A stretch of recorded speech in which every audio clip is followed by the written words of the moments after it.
दोस्तों, भगवान शिव के बारे में ऐसा कहा जाता है कि भगवान शिव त्रिलोक के आदि और अंत के देवता हैं, जिनके आगे दुनिया की सभी शक्तियां असफल हो जाती हैं। लेकिन क्या आपको मालूम है आखिर भगवान शिव का जन्म कैसे हुआ था? उनकी माता कौन थी और उनके पिता का क्या नाम था? उन्होंने किससे अपनी शिक्षा प्राप्त की थी और किस किस को शिक्षा का दान दिया था? अगर नहीं तो चलिए, क्योंकि इस वीडियो के माध्यम से हम आपके इन्हीं सभी सवालों का जवाब देने वाले हैं, इसलिए प्लीज इसे स्किप किए बिना एंड तक जरूर देखना। दोस्तों, आज सबसे पहले भगवान शिव के जन्म से जुड़ी पहली कहानी यानी शिव पुराण की एक लोकप्रिय कथा के बारे में बताने वाले हैं। शिव पुराण के अनुसार भगवान शिव को स्वयंभू माना जाता है, जिसका मतलब होता है कि भगवान शिव का जन्म स्वयं ही हुआ था। यानी कि इससे एक बात तो साफ हो जाती है कि ना ही भगवान शिव की कोई माता है और ना ही उनके कोई पिता है। इसी कारण से भगवान शिव पंच तत्वों से भी परे हैं, जिस कारण से इन्हें मृत्यु का भी कोई भय नहीं है और इनकी मृत्यु कभी नहीं हो सकती। पर अब बात करते हैं विष्णु पुराण में बताई गई भगवान शिव के जन्म से जुड़ी हुई एक और कहानी के बारे में।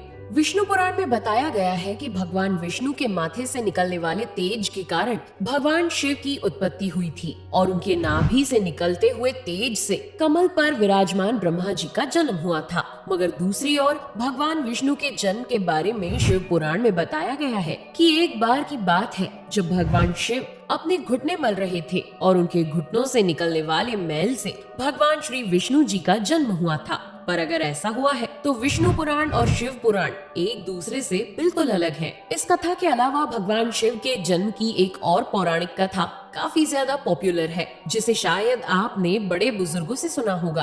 पर अगर नहीं सुना तो आपकी जानकारी के लिए बता दें कि एक बार की बात है जब भगवान विष्णु और परम ब्रह्मा जी के बीच इस बात पर बहस छिड़ गई थी कि आखिर इस संसार में सबसे महान कौन है। और जब भगवान विष्णु और भगवान ब्रह्मा इस बात को लेकर बहस कर रहे थे तो एक जलते हुए खंबे के रूप में महादेव उनके बीच आए थे। दोस्तों, वो दोनों इस रहस्य को नहीं समझ पाए और तभी अचानक से एक आवाज आई जिसने कहा कि जो भी इस खंबे का छोर ढूंढ लेगा वही सबसे महान कहलाएगा।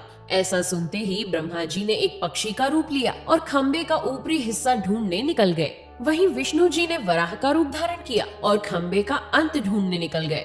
बहुत देर तक खोजने के बाद भी दोनों में से किसी को भी खंबे का छोर नहीं मिला और दोनों हार मानकर वापस आ गए। जिसके बाद भगवान शिव अपने असली रूप में आए और फिर भगवान विष्णु और ब्रह्मा जी ने ये मान लिया कि महादेव ही सबसे महान और शक्तिशाली हैं। इनसे बड़ी शक्ति इस दुनिया में कोई नहीं है।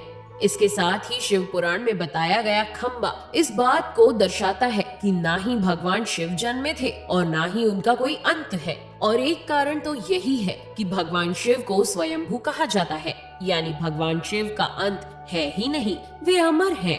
अब हम बात करते हैं भगवान शिव से जुड़े एक ऐसे विषय के बारे में जो सबसे ज्यादा प्रसिद्ध है कि क्या भगवान ब्रह्मा भगवान शिव के पिता है? जी हाँ, इनकी ये कहानी लोगों के बीच काफी प्रसिद्ध है। तो आपको बता दें कि आखिर किस प्रकार भगवान शिव ने ब्रह्मा पुत्र के रूप में जन्म लिया था। इसके पीछे विष्णु पुराण की एक पौराणिक कथा है, जिसके अनुसार जब धरती, आकाश, पाताल या कहें पूरा यूनिवर्स जलमग्न यानी पानी में डूबा हुआ था, तब भगवान विष्णु के अलावा कोई भी देव या प्राणी इस संसार में नहीं था। तब केवल विष्णु ही जल सतह पर अपने शेष नाग पर लेटे हुए नजर आ रहे थे। जिसके बाद उनकी नाभि से कमल की डंडी पर ब्रह्मा जी प्रकट हुए और जब भगवान ब्रह्मा और भगवान विष्णु इस यूनिवर्स से संबंधित बातें कर रहे थे तब भगवान शिव प्रकट हुए। जिसके बाद ब्रह्मा ने उन्हें पहचानने से इनकार कर दिया। इस कारण से भगवान शिव रूठ गए और उनके रूठ जाने के कारण भगवान विष्णु ने उन्हें दिव्य दृष्टि प्रदान कर ब्रह्मा जी को भगवान शिव की याद दिलाई।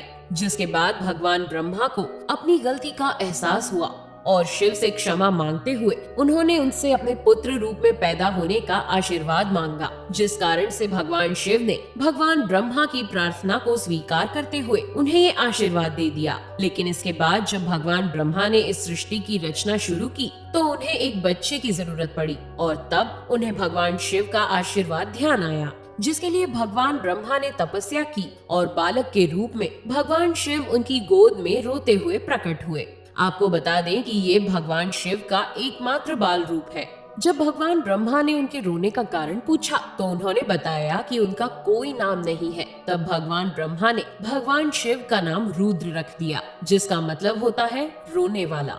पर इसके बावजूद भी भगवान शिव चुप नहीं हुए, इसलिए ब्रह्मा ने उन्हें दूसरा नाम दिया। पर शिव को वो नाम भी पसंद नहीं आया और फिर भी वे चुप नहीं हुए।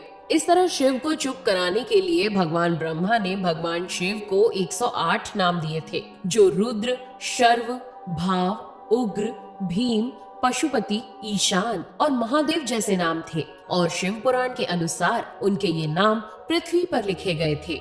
इसके बाद बात आती है श्रीमद् देवी महापुराण की। तो श्रीमद् देवी महापुराण में भगवान शिव की माता और पिता के बारे में बताया गया है। श्रीमद् देवी महापुराण के अनुसार देखा जाए तो एक बार जब भगवान नारद जी ने अपने पिता भगवान ब्रह्मा जी से पूछा कि सृष्टि का निर्माण किसने किया है, साथ ही भगवान विष्णु, भगवान शिव और आपके माता पिता कौन है, तब भगवान ब्रह्मा जी ने नारद जी को त्रिदेवों के जन्म के बारे में बताया। जो बताया वो वाकई चौंका देने वाली बात थी। दरअसल उन्होंने कहा कि देवी दुर्गा और शिव स्वरूप ब्रह्मा के योग से ब्रह्मा, विष्णु और महेश का जन्म हुआ था। यानी प्रकृति का रूप लिए माँ दुर्गा ही हम तीनों की माता है और ब्रह्मा यानी काल सदाशिव हमारे पिता है। इसके साथ ही श्रीमद् देवी महापुराण में भी भगवान विष्णु और भगवान ब्रह्मा के बीच हुए झगड़े की एक कहानी मिलती है, जिसके अनुसार एक बार श्री ब्रह्मा जी और विष्णु जी में झगड़ा हुआ और दोनों में बहस छिड़ी हुई थी। तब भगवान ब्रह्मा ने कहा कि सृष्टि को मैंने बनाया है और मैं ही प्रजापिता हूँ, जिसके जवाब में भगवान विष्णु जी ने कहा कि मैं आपका पिता हूँ, क्योंकि आप मेरी नाभि से निकले हुए कमल से पैदा हुए हैं। और धीरे धीरे कर ये बहस बढ़ती गई। दोस्तों, इसके बाद इन दोनों का झगड़ा सुनकर सदाशिव वहाँ पहुँचे और उन्होंने कहा कि पुत्रों, मैंने ही तुमको इस संसार को बनाने और इसे संभालने के केवल 2 काम दिए हैं। इसी प्रकार मैंने शंकर और रुद्र को संहार और तिरोगति के कार्य दिए हैं। इसके साथ ही उन्होंने कहा कि मेरे 5 मुख हैं। एक मुख से अकार, दूसरे मुख से उकार, तीसरे मुख से मुकार, चौथे मुख से बिंदु और 5वें मुख से नाद यानी कि शब्द प्रकट हुए हैं। उन्हीं 5 को एक साथ मिलाकर देखा जाए तो एक अक्षर ओम बनता है, जिसे आज हम सभी भगवान शिव के मूल मंत्र के रूप से जानते हैं। इतना कहने के बाद भगवान ब्रह्मा और विष्णु दोनों ही समझ गए कि भगवान शिव से ज्यादा शक्तिशाली इस दुनिया में कुछ भी नहीं है और दोनों ने भगवान शिव को प्रणाम किया और चले गए। चलिए दोस्तों, अब जब आप भगवान शिव के बारे में इतना तो जान ही चुके हैं, तो क्या आपको पता है कि आखिर भगवान शिव ने किससे शिक्षा प्राप्त की थी और उनके गुरु कौन थे? हम जानते हैं शायद ही इसका जवाब आप में से किसी को पता होगा, पर जिन्हें नहीं पता उन्हें बता दें कि भगवान शिव स्वयं इस संसार के गुरु माने जाते हैं, जिन्होंने संसार में गुरु शिष्य की परंपरा की शुरुआत की थी। लेकिन अगर सवाल आता है कि आखिर भगवान शिव किसके गुरु थे, तो आपको जरूर जान लेना चाहिए कि हिंदू धर्म के ग्रंथ कहते हैं कि ब्रह्मा जी और शिव जी इस संसार के सबसे पहले गुरु हैं, जिन्होंने गुरु शिष्य के इस रिश्ते की शुरुआत की थी। जहां भगवान ब्रह्मा ने अपने मानस पुत्रों को शिक्षा प्रदान की थी, वहीं भगवान शिव ने अपना ज्ञान केवल अपने 60 शिष्यों को दिया था। यानी भगवान शिव 60 शिष्यों के गुरु थे और वे जिन शिष्यों के गुरु थे उन्हें आज के समय में सप्त ऋषियों का दर्जा दिया गया है।